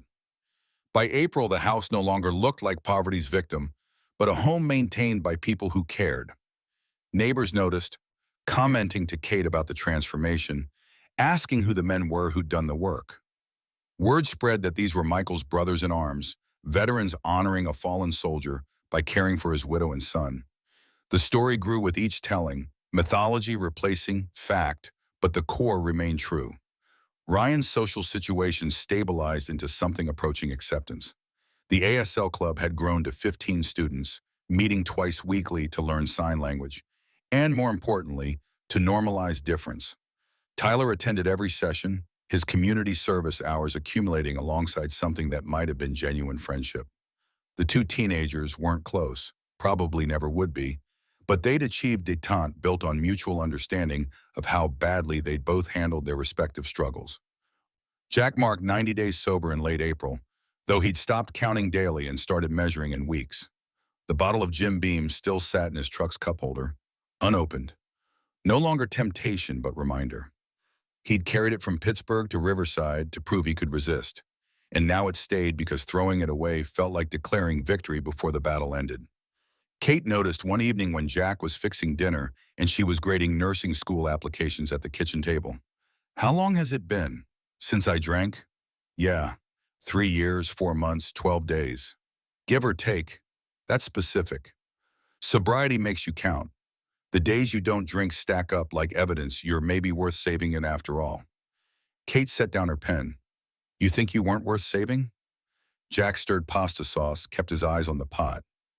"Michael died so I could live. Then I spent 8 years wasting that gift, drinking and hiding and building motorcycles I never finished. Pretty sure that's the definition of wasted life. And now I'm trying to earn what he gave me. Show up for his kid, keep my promises, be someone he'd recognize." Kate stood, moved beside him at the stove. "Michael didn't save you because he thought you'd be perfect, Jack. He saved you because you were worth saving. Flaws and all." The words hit harder than accusations. Jack blinked against unexpected tears, focused on stirring sauce that didn't need stirring. Ryan appeared in the doorway, signing that he'd finished homework and could he please learn to ride Jack's motorcycle now that the weather was decent. The moment broke, Kate laughing at her son's persistence. Jack explaining again why 16 was too young for highway speeds. Domestic normalcy swallowing the heavy conversation like it had never happened. May brought Riverside High's spring assembly and an announcement that surprised everyone. The school was renaming its scholarship program the Lieutenant Michael J. Hayes Memorial Scholarship, awarded annually to a student overcoming significant obstacles. Ryan accepted the first award, $5,000 toward college, standing on stage while the student body applauded, and Jack fought to keep his composure in the audience. Tyler Brennan stood and applauded longer than anyone else, that gesture visible enough that even Ryan, who couldn't hear the noise, saw it and nodded acknowledgement. After the assembly, Principal Miller approached Jack in the parking lot. "Can I ask you something?" "Sure." "What made you come back? After 8 years, what changed?" Jack watched Ryan talking with other students, animated conversation conducted through sign and facial expression, and the particular fluency of teenagers communicating despite language barriers. "I saw a video of him crying and realized I'd been lying to myself, telling myself he didn't need me when the truth was I was too scared to need him." "Scared of what?" "Of failing again. Of proving I wasn't worth Michael's sacrifice." But it turns out showing up scared is still showing up. Miller nodded. I'm glad you did. He's a different kid now. Still quiet, still struggling, but there's light in him that wasn't there before. That's all Kate. All Ryan. I'm just trying not to screw it up. Well, keep not screwing it up. The school is better for having you around too. 6 months after 74 motorcycles rolled into Riverside, the town organized its first annual Michael Hayes Memorial Day. What started as Kate's suggestion to honor her husband's sacrifice expanded into a community event. Morning ceremony at the cemetery, afternoon fair with proceeds benefiting the scholarship fund, evening ASL showcase where students demonstrated what they'd learned. Jack stood at Michael's grave with Kate and Ryan, watching townspeople gather to pay respects to a man many had never met, but all now claimed to honor. The irony wasn't lost on him. Michael had lived here for years, and the town had barely acknowledged his family's struggle. One viral video and a motorcycle ride later, suddenly everyone wanted to celebrate his legacy. But cynicism felt petty when Ryan was smiling, when Kate looked less exhausted than she had in years, when genuine change was happening, even if the catalyst had been shame as much as nobility. Pops appeared beside Jack, the old man having ridden down for the occasion. Good turnout. Michael would have hated the attention, probably, but he'd have loved seeing his kid happy. They stood in silence, two veterans flanking a grave, honoring a third who died too young doing exactly what soldiers were supposed to do. The inscription read simply, Lieutenant Michael J. Hayes, 1980 to 2016, beloved husband, father, hero. Jack placed his hand on the headstone, cold granite under his palm. I kept my promise, brother. Took me 8 years, but I got there. Ryan's okay. Kate's okay. They're going to be okay. Pops's cane tapped the ground. You're okay too, Jack. Don't forget that part. Working on it. The ceremony started, Principal Miller speaking about Michael's service, Kate sharing memories of her husband, Ryan presenting the first scholarship to a deaf student from a neighboring district, speeches and tears and the awkward communal processing of loss that defined memorial services everywhere. Afterward, the fair consumed the afternoon, games and food vendors and a dunk tank where Tyler Brennan volunteered to sit, raising money while enduring the particular joy of watching people pay for the chance to drop him into cold water. The kid took it with grace, laughing when he fell, climbing back onto the platform again and again. Redemption through public humiliation, karmic balance restoring itself degree by degree. Evening brought the ASL showcase, 15 students performing songs and poems and dramatic readings entirely through sign. Ryan served as instructor and judge, his expertise finally valued rather than ignored. Jack watched from the audience, Kate beside him, both of them witnessing transformation neither had dared hope for 6 months ago. You staying the night? Kate's question came as the showcase ended, families filtering out into the spring evening. Jack had been driving back to Pittsburgh most weekends, maintaining his shop and the fiction that he still lived there. But the trips had grown less frequent as Riverside became more home than the place he'd hidden for 8 years. If that's okay, the guest room's yours if you want it. Couch is getting old. Guest room meant permanence, meant acknowledging he'd been sleeping on that pullout for half a year, and maybe it was time to admit this was where he lived now. Jack accepted with the gravity the offer deserved. That night, sleeping in an actual bed in Michael's house, Jack dreamed for the first time in months. Not nightmares, but memory. Syria before everything went wrong. Him and Michael working on a Humvee's transmission, talking about nothing important, laughing at jokes that weren't funny. Michael alive and whole and planning for a future he'd never get. Jack woke with tears on his face, but not the usual gasping panic. Just grief, clean and honest, the kind that acknowledged loss without being destroyed by it. He lay in the dark, listening to the house settle around him. Kate's breathing from down the hall, Ryan's occasional movement, the familiar creaks of wood and foundation, and felt something like peace. A year after the ride, Riverside hosted its second annual Michael Hayes Memorial Day. Attendance doubled from the previous year. The scholarship fund had grown to $20,000 through community donations and a fundraiser the Steel Brotherhood organized. Ryan had been accepted to Montana State with a full ride, planning to study graphic design and maybe possibly find the kind of future his father had wanted for him. Jack stood at the cemetery again, this time with 70 bikers who'd ridden in for the occasion. Not as demonstration, but as family gathering. Brothers returning to honor one of their own and check on the kid they'd claimed as nephew or little brother or son, depending on the rider's age and temperament. Pops, now 79 and still riding despite doctors' protests, led the ceremony. Brief words about Michael, longer words about what his sacrifice had meant and continued to mean. Then silence. 70 fists raised in salute while the town watched and remembered. Ryan placed fresh flowers on his father's grave, the annual ritual he'd established. Kate stood beside her son, Jack on her other side, the three of them forming a unit that had grown organic through sustained presence rather than dramatic gesture. After the ceremony, Ryan pulled Jack aside. His hands moved in fluid sign, Jack understanding without needing translation. "Thank you for keeping your promise. I know it was hard." Jack signed back, still clumsy but functional. "You made it easy. You're your father's son, strong and brave and better than you know. Will you teach me to ride? For real this time?" Jack laughed. "You're 18 in 2 months. Get your license, and we'll talk." The kid grinned. That expression transforming his face the way it had since Jack first showed up on this doorstep a year ago, scared and guilty, and determined to finally do right. Ryan was different now, confident where he'd been invisible, included where he'd been isolated, planning for futures that extended beyond surviving each day. The bullied kid crying in a parking lot had become a young man preparing for college and life and the particular challenges he'd face with grace his father would have recognized. That evening, Jack rode with the brothers back toward Pittsburgh, the column of motorcycles smaller than last year but no less meaningful. They stopped at Murphy's Tavern for church, the informal gathering where business was conducted and brotherhood was reaffirmed. Diesel raised a glass. To Michael Hayes, and to Callahan for keeping his word. 70 voices. To Michael.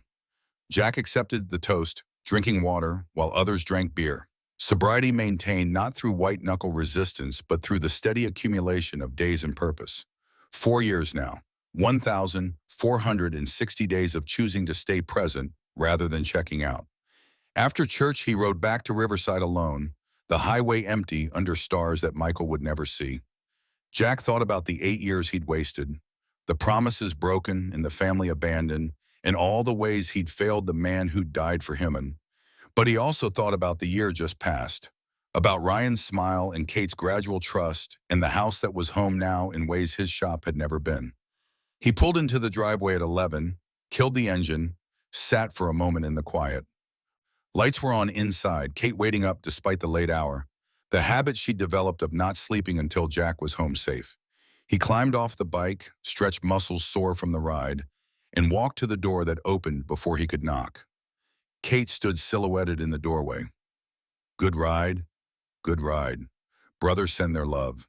She stepped aside to let him in, and Jack entered the house that held Michael's memory and Michael's family and Jack's second chance. The door closed behind him, shutting out the Montana night and the ghosts that had haunted him for so long. In the living room, Michael's photograph smiled from its frame, frozen at 36, unaware of everything that would follow his death. Jack stopped in front of it, placed his hand on the glass the way he did most nights. "I'm still here, brother. Still keeping my word. Still showing up for them." The photograph didn't answer, but Jack didn't need it to. He knew what Michael would say if he could speak. "Keep going, keep trying, keep being the man I believed you could be." Jack intended to do exactly that. For as long as Ryan needed him, for as long as Kate would let him stay, for as long as breath remained in lungs that should have stopped in Syria, but didn't because a better man had chosen sacrifice over survival. The last promise was kept, and in keeping it, Jack had finally learned to live.